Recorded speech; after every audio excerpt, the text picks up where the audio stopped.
Hello from Ukraine, here is Taras Timo, and this week I will be recording two videos because the events are developing very quickly.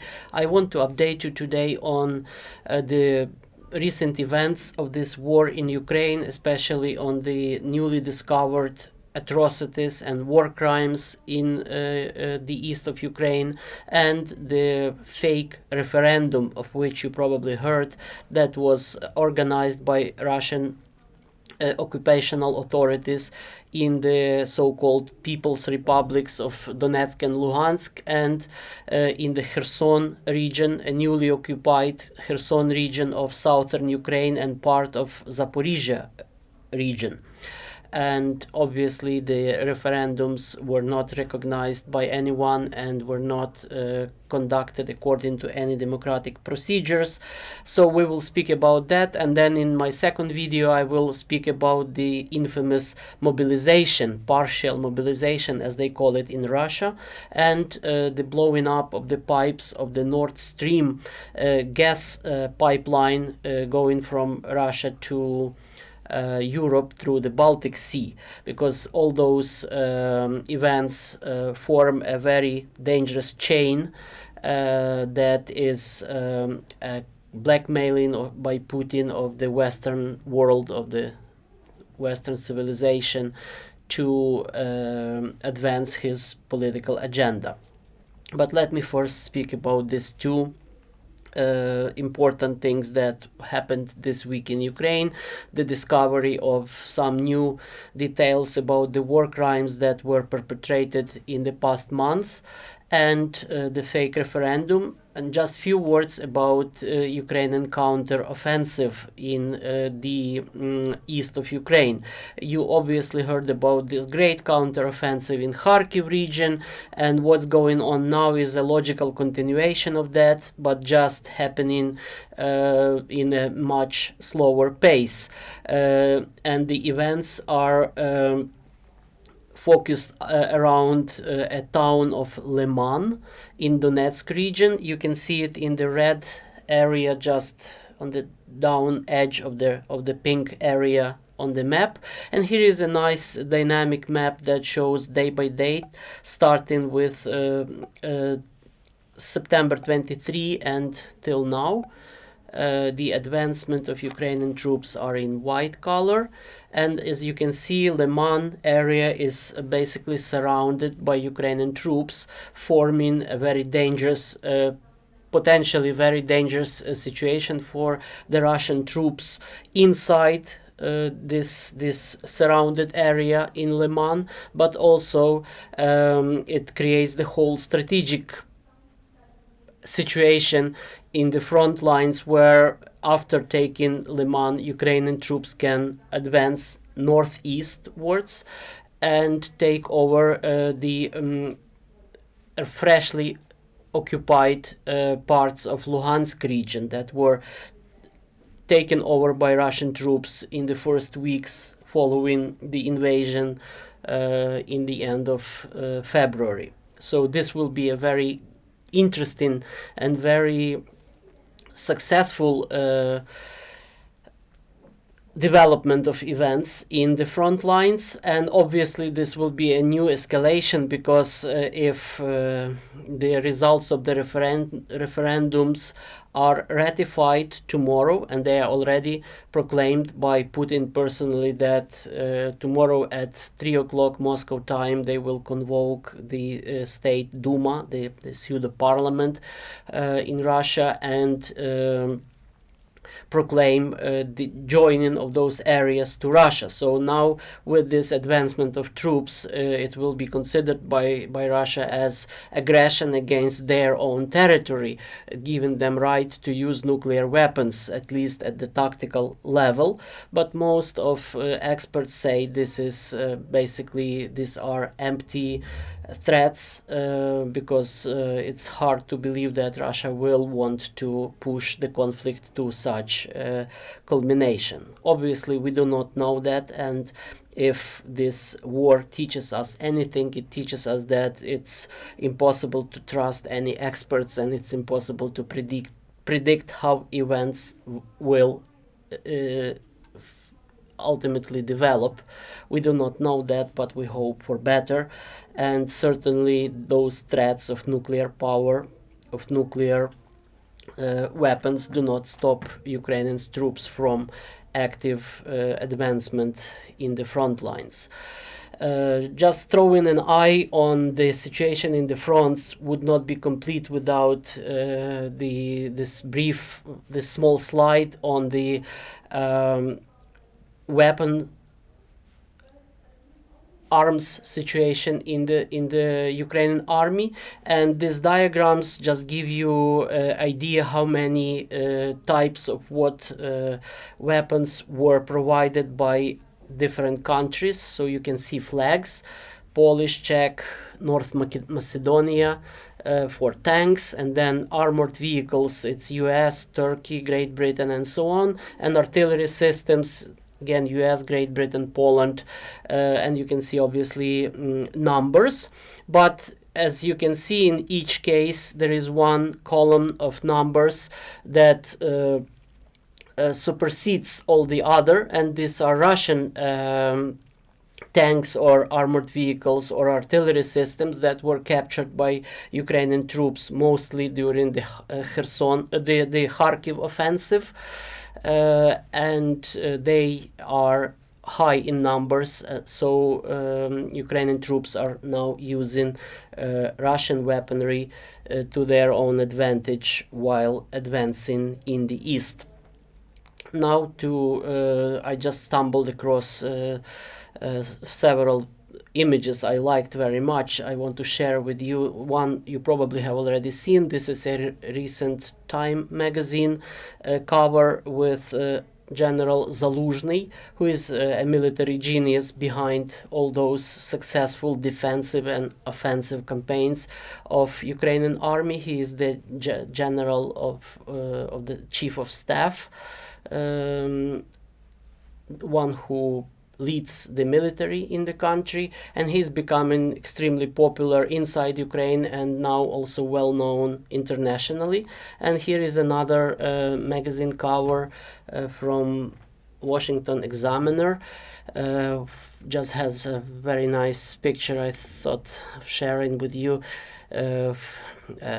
Personified metaphorical female Ukrainian standing on the head of Putin and holding two medals, NATO and EU, which is obviously just a projection for the future, perhaps too triumphalistic for the day, but is, I think, nice and optimistic. Unfortunately, not all the news are so optimistic from Ukraine, and you might have seen this picture before. This is a painting that was circulated in the Ukrainian social media, symbolizing these genocidal events in Izum, and it represents bones of an arm with the colors of Ukrainian flag, and it's not just symbolic picture. Unfortunately, this arm of a cut-off arm of a Ukrainian soldier that was exhumated in one of those graves had two ribbons of the colors of Ukrainian flag, and the arm was chopped off at the shoulder and exhumated next to a body, which was a clear sign of torture and mutilation of body of Ukrainian prisoners of war. Now the exhumations of the graves in Izum region are over. In one of the locations, because there are several locations, but at least in one of the locations the exhumation yielded the following results. There are 194 male bodies and surprisingly 215 female bodies, and just 22 military who were probably prisoners of war who were tortured and executed after that, and 5 children plus 11 bodies that are in the shape that even their sex cannot be identified. So the number of the bodies speaks about a mass execution of people. Some of them might be victims of indiscriminate shellings of Izum that took place during the fighting period, intensive fighting over this town, but many bodies have clear signs of torture and extrajudicial killing, because their hands are tied on the back. They have multiple fractures of bones, and in many cases they are shot in the back of their head. Plus there are also various other signs of severe torture. So unfortunately this is just one more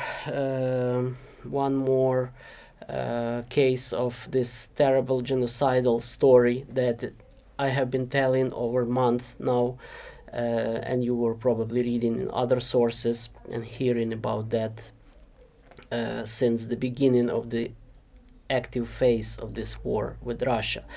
Speaking of genocide and investigations of various war crimes, a video just popped up yesterday from March events in the city of Hostomel, which is next to Kyiv in northern Ukraine. That was also a place of severe fighting, and many civilians were killed there, both in fighting in the crossfire, but also intentionally. And the video shows just a story of one day, actually a couple of hours, when a Russian convoy, armored vehicle with with like a dozen of personnel, military personnel, were standing in an ambush in the forest, shooting on the road on all the cars that were passing by, and that left 11 people killed and 15 injured, all civilians. We are not speaking here about soldiers. So in the video you can see how the cars are passing by, and then they are shot at from the armored vehicle, and the armored vehicle was captured on surveillance cameras on some neighboring shops or warehouses. Unfortunately, these stories happened in many places. This is not an exclusive one case. And now, due to the fact that there are witnesses, some people survived this, some saw it from the side, there is some footage from the surveillance cameras. Ukrainian investigators and international team of prosecutors were able to establish personally the commanders of these military units, and in some case even ordinary soldiers who took place in those war crimes. Also, just today appeared the news that again Ukrainian prosecutors identified these two young men serving in Ukraine in the Russian army, who committed another crime in the southern Ukraine. They raped a woman. They beat her, they knocked out her teeth, and then they raped a woman who was pregnant, and as a consequence she lost her baby as a miscarriage the next day. Again, they were identified from some camera surveillances, and now are reported to the Interpol, to international authorities, as war criminals, and will be hopefully prosecuted someday. What struck me in these pictures, they are just like my son's age, really young soldiers, not professional soldiers, but they already were prepared psychologically to commit such a horrible criminal act. I always report the loss of historical and cultural monuments, and oftentimes we saw burned churches or destroyed historical buildings. In this case, in the liberated parts of Kherson region, they found out that these sculptures that date from 9th to 11th century, and they were left by the nomadic peoples that lived in that area in that time. On the left you have the pictures of undamaged statues while ago, and on this picture you see that some of the statues were crashed, again intentionally damaged by Russian soldiers or vehicles. We do not know that, but they were just destroyed. Now, speaking of the pseudo-referendums that were held over 3 days in these areas of the so-called Novorossiya.